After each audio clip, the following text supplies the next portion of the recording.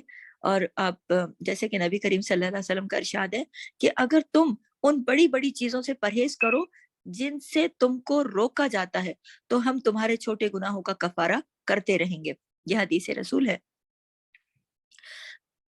یہ قرآن کریم کا ارشاد ہے، سوری، یہ قرآن کریم میں ارشاد فرمایا گیا کہ اگر تم ان بڑی بڑی چیزوں سے پرہیز کرو جن سے تمہیں روکا جاتا ہے تو تم ہم تمہارے چھوٹے گناہوں کا کفارہ کرتے رہیں گے.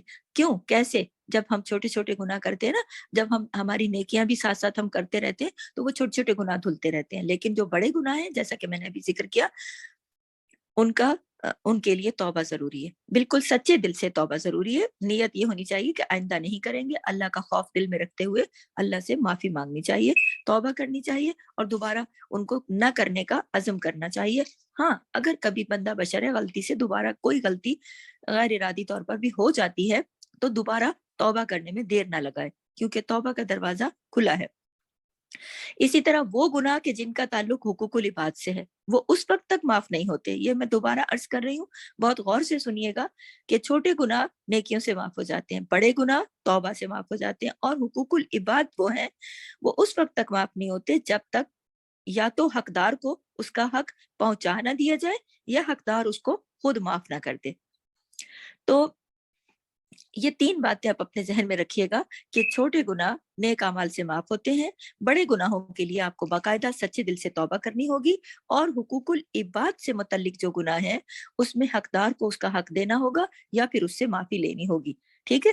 اس کے بعد مختلف نیکیوں کے تحت جو گناہوں کی معافی کا ذکر ہے، جو مختلف نیکیوں کے تحت وہ چھوٹی نیکیاں ہیں، آسان نیکیاں ہیں، اس کے بارے میں آپ کو مسلسل انشاءاللہ تعالی ہم سیریز میں سب بتائیں گے، اور آپ کو یہ سننا ہوگا اور اس پر عمل کرنے کی اللہ تعالی ہم سب کو توفیق دے.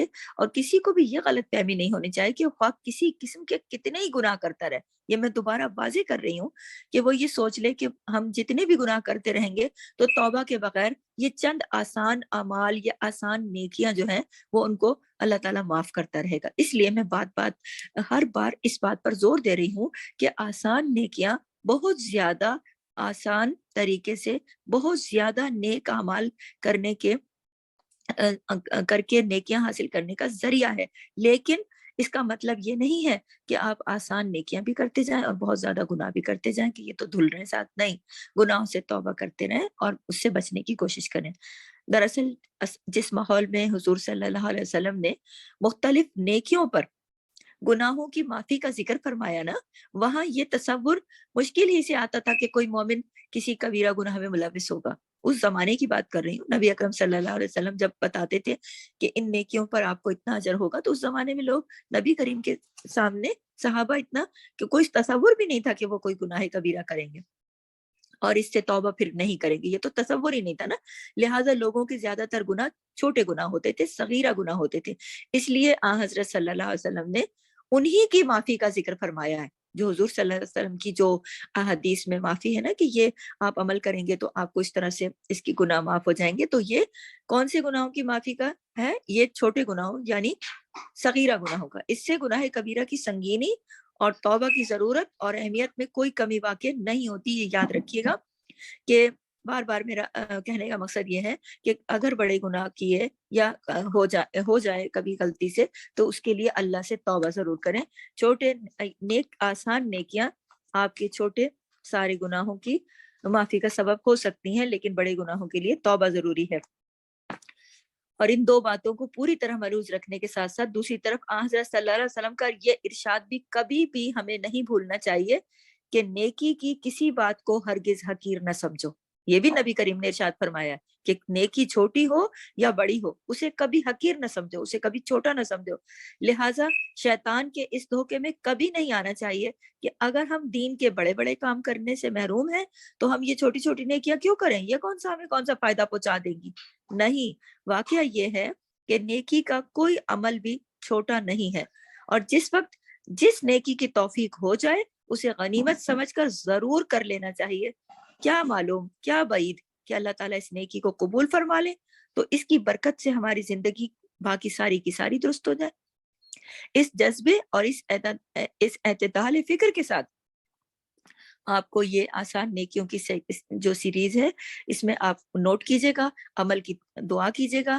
اللہ تعالیٰ اپنے فضل و کرم سے اپنی بارگاہ میں ہمارے اس کوشش کو قبول فرمائے اور دین کے تمام احکام پر ہم سب کو عمل پیرا ہونے کی توفیق عطا فرمائے، آمین. اس کے ساتھ ہی دیکھیں آسان نیکیوں کی جو سیریز ہے اس میں آج آپ کو دعا کے بارے میں بتاؤں گی. تو آج میرا خاص جو ٹاپک ہے آسان نیکیوں میں، آسان نیکی جو ہے وہ ہے دعا. آسان نیکیوں کی سیریز میں آج ہم نے دعا پر بات کرنی ہے. اللہ تعالیٰ کو بندوں کا دعا کرنا بہت پسند ہے. دیکھیں پسندیدہ کام ہے، غور کیجئے گا، میرے ایک لفظ پہ غور کیجئے گا کہ اللہ تعالیٰ کو بندوں کا دعا کرنا بہت پسند ہے. دنیا میں کسی شخص سے بار بار کچھ نہ کچھ مانگا جاتا رہتا ہے، ہوتا ہے نا ایسا، تو وہ کتنا ہی بڑا سخی کیوں نہ ہو، کتنا ہی بڑا دیالو کیوں نہ ہو، لیکن بالآخر اکتا جاتا ہے، ناراض ہو جاتا ہے اور بندہ کہتا ہے کیا تم میرے پیچھے پڑے رہتے ہو، ہر وقت مجھ سے مانگتے ہی رہتے ہو، میں کتنا دوں. یہ ہے بندے کا معاملہ. لیکن اللہ تعالیٰ کا معاملہ یہ ہے کہ ان سے بندہ جتنا زیادہ مانگے گا اللہ تعالیٰ اس سے اتنے ہی زیادہ خوش ہوں گے. بلکہ حدیث میں ہے کہ جو شخص اللہ تعالیٰ سے مانگتا نہیں ہے اس سے اللہ تعالیٰ ناراض ہو جاتے ہیں. اللہ اکبر. آپ دیکھیے میرے رب کی شان کہ جو مانگتا نہیں ہے اللہ اس سے ناراض ہو جاتے ہیں. پھر یہی نہیں کہ دعا اپنے مقاصد کے حصول کا ذریعہ ہے، بلکہ وہ ایک مستقل عبادت ہے. دعا ایک مستقل عبادت ہے. یعنی دعا خواہ آپ اپنی ذات کے لیے کریں یا دنیا کے مقصد کے لیے کریں، یا جو بھی آپ نیک دعا کریں وہ بھی عبادت شمار ہوتی ہے اور اس پر باقاعدہ ثواب ملتا ہے. اور جتنی زیادہ دعا مانگی جائے اتنا ہی اللہ تعالیٰ کے ساتھ تعلق میں اضافہ ہوتا ہے. یہ ضروری نہیں ہے کہ صرف تنگی اور مشکلات کے وقت ہی دعا مانگی جائے، جب کوئی پریشانی آ جائے تو آپ اس وقت دعائیں مانگنے بیٹھ جائیں. نہیں، بلکہ خوشحالی کے ٹائم پہ، خوشیوں کے ٹائم پہ، مسرتوں کے ٹائم پہ آپ دعائیں مانگتے رہیے، مانگتے رہیے، مانگتے رہیے. حدیث میں یہ ہے کہ جو شخص یہ چاہے کہ مصائب یعنی مشکلات اور تنگیوں کے وقت اس کی دعائیں قبول ہوں تو اسے چاہیے کہ خوشحالی کے وقت دعا کی کثرت کرے. یہ ترمذی کی سے روایت ہے کہ دیکھیے ایک شخص صرف پریشانیوں میں دعا کرتا ہے اور ایک شخص خوشیوں کے دوران بھی دعا کرتا ہے، تو اس شخص کی دعائیں جب وہ پریشان ہوگا دعا مانگے گا، جب اس نے خوشیوں میں دعائیں مانگ کے رکھی، اللہ سے رابطہ کنیکشن بنا کے رکھا، اس کی دعا ضرور قبول ہوگی. اللہ تعالیٰ نے قرآن کریم میں وعدہ فرمایا ہے کہ مجھ سے دعا کرو میں قبول کروں گا. اللہ اکبر. اللہ تعالیٰ کا یہ وعدہ کبھی غلط نہیں ہو سکتا.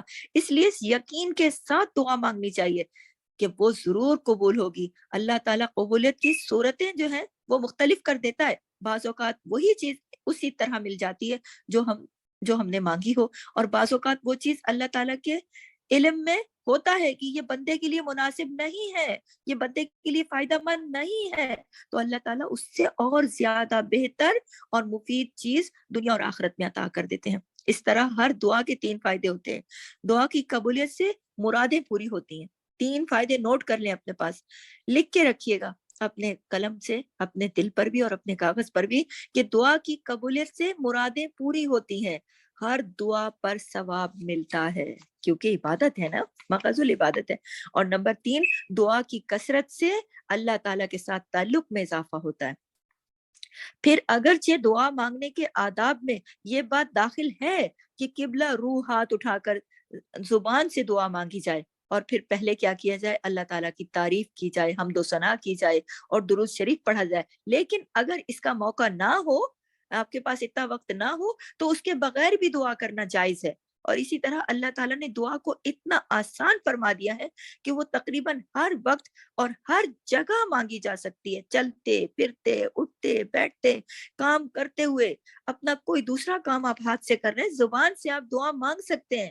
اگر زبان سے مانگنے کا موقع نہ ہو، مثلاً آپ کسی ایسی جگہ پر ہوں، بیت الخلاء میں یا کہیں ایسی جگہ جہاں آپ کی زبان دعا نہیں مانگ سکتی، تو دل ہی دل میں بھی دعا مانگی جا سکتی ہے. آپ یہ دیکھیے کہ اللہ تعالیٰ دلوں کا مالک ہے نا، وہ دلوں کی پکار سننے والا ہے. پھر یہ بھی ضروری نہیں ہے کہ دعا میں بہت بڑی بڑی چیزیں مانگی جائیں، بلکہ ہر چھوٹی حاجت، ہر چھوٹی سے چھوٹی چیز بھی مانگی جا سکتی ہے. آپ کے پاس اگر ساری چھوٹی چیزیں میسر ہیں اور بڑی چیزیں نہیں ہیں تو اس کا مطلب یہ تھوڑی نا ہے کہ آپ دعا نہ مانگے کہ چلو میں بڑی بڑی چیزیں جب مانگنی ہوں گی، جب ضرورت ہوگی تو جب مانگ لوں گا، نہیں۔ اگر کوئی ایسا ہے کہ اس کے پاس تو ساری کچھ بڑی بڑی چیزیں ہیں، کچھ چھوٹی چیزیں نہیں ہیں، تو وہ یہ نہ سوچے کہ کیا میں اب یہ دو چھوٹی چھوٹی چیزیں اللہ تعالیٰ سے دعا میں مانگوں، نہیں، چھوٹی چھوٹی چیزیں بھی دعا میں مانگنی چاہیے۔ یہاں تک کہ حدیث میں ہے کہ اگر، غور کیجیے گا، حدیث سنا رہی ہوں کہ اگر حدیث میں ہے کہ اگر جوتے کا تسمہ بھی ٹوٹ جائے تو اللہ تعالیٰ سے دعا مانگو، ترمذی سے روایت ہے۔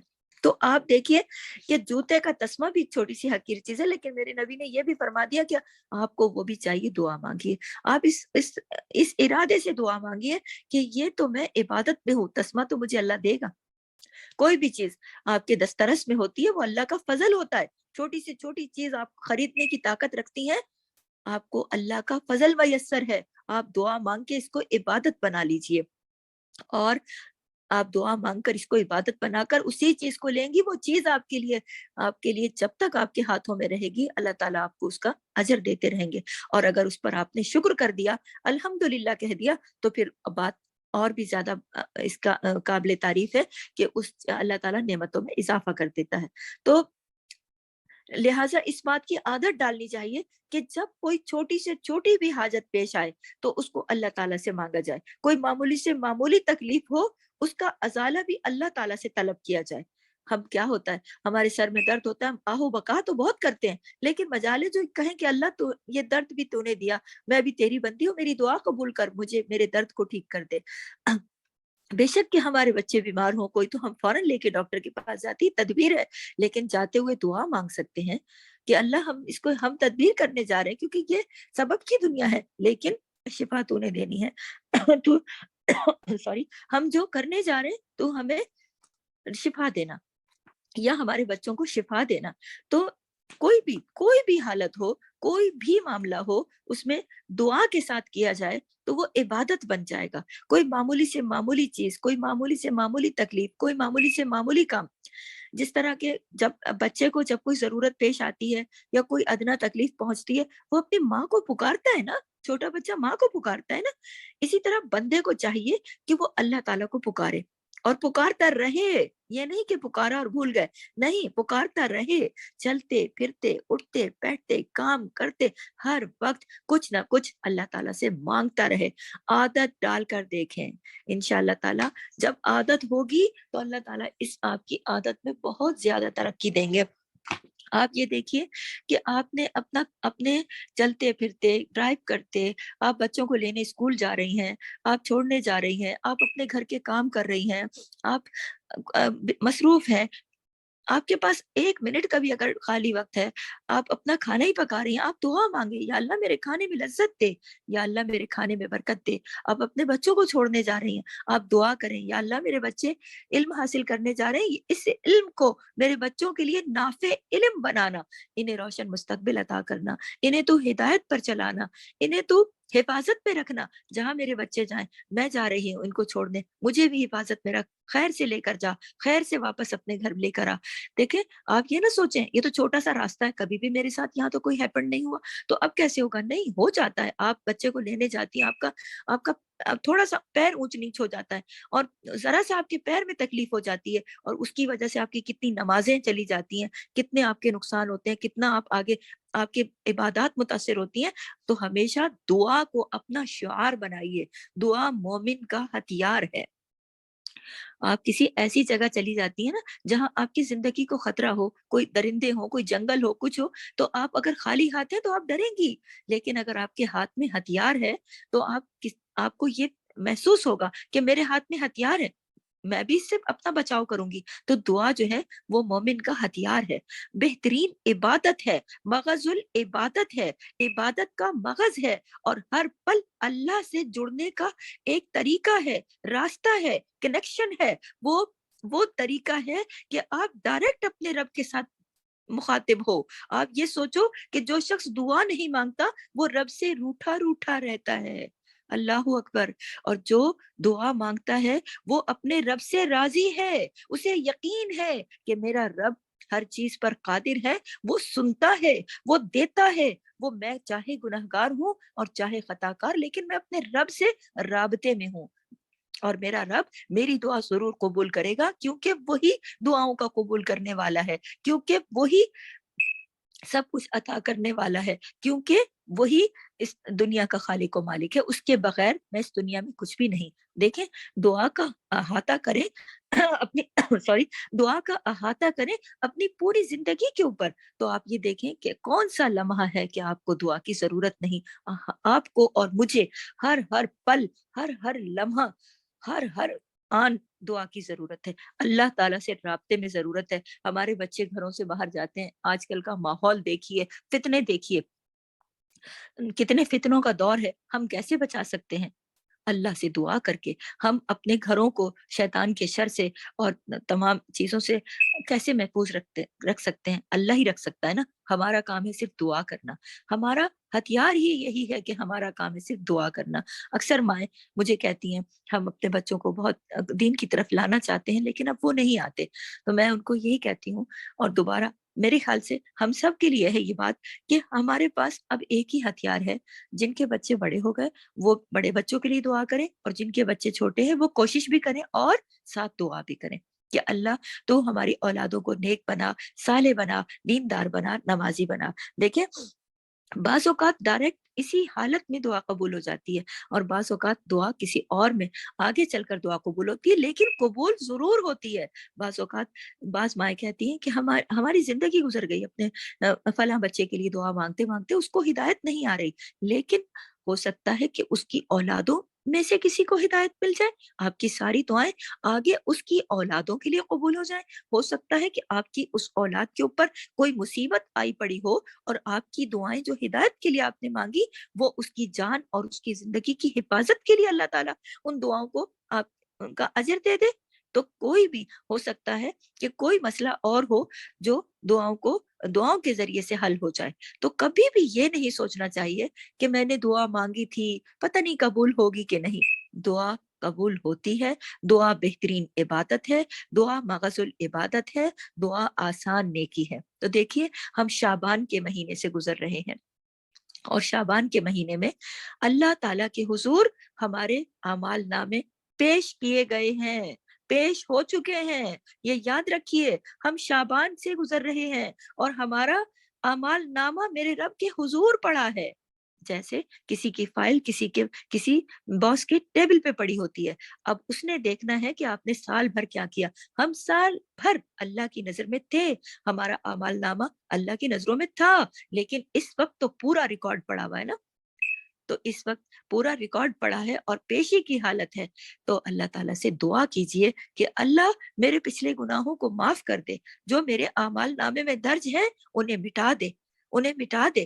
تو مٹا سکتا ہے، تو انہیں درگزر کر سکتا ہے، تو انہیں نظر انداز کر سکتا ہے، تو معاف کر سکتا ہے۔ اس ساری گفتگو کرنے کا جو اصل مقصد ہے وہ یہ ہے کہ ہم شعبان کے مہینے میں ہیں، اور ہمارا پورا دفتر کھلا ہوا ہے میرے رب کے سامنے، ہماری ساری فائلیں کھلی ہوئی ہیں تصویروں کے ساتھ۔ تو ہمیں کیا کرنا چاہیے؟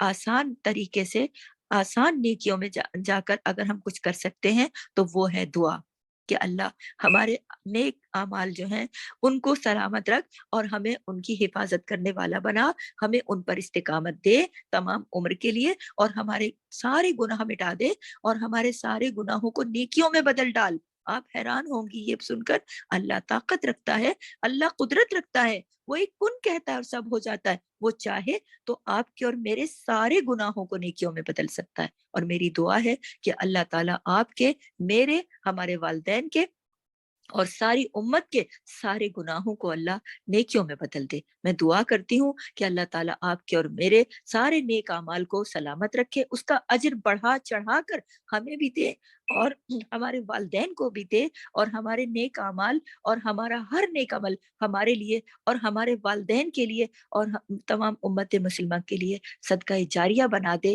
ہمیں نیک اعمال کرنے کی توفیق عطا فرمائے، ہمیں بکثرت دعائیں مانگنے والا بنائے، ہر ہر پل ہمارا دل اپنے رب کے ساتھ جڑا رہے، اور ہمارا رب ہماری دعاؤں کو قبول منظور فرمائے اور ہمارے لیے آسانیاں فرمائے. آمین ثم آمین. سبحانک اللہم و بحمدک نشہد ان لا الہ الا انت نستغفرک و نتوب الیک. السلام علیکم ورحمۃ اللہ وبرکاتہ. جزاک اللہ خیر.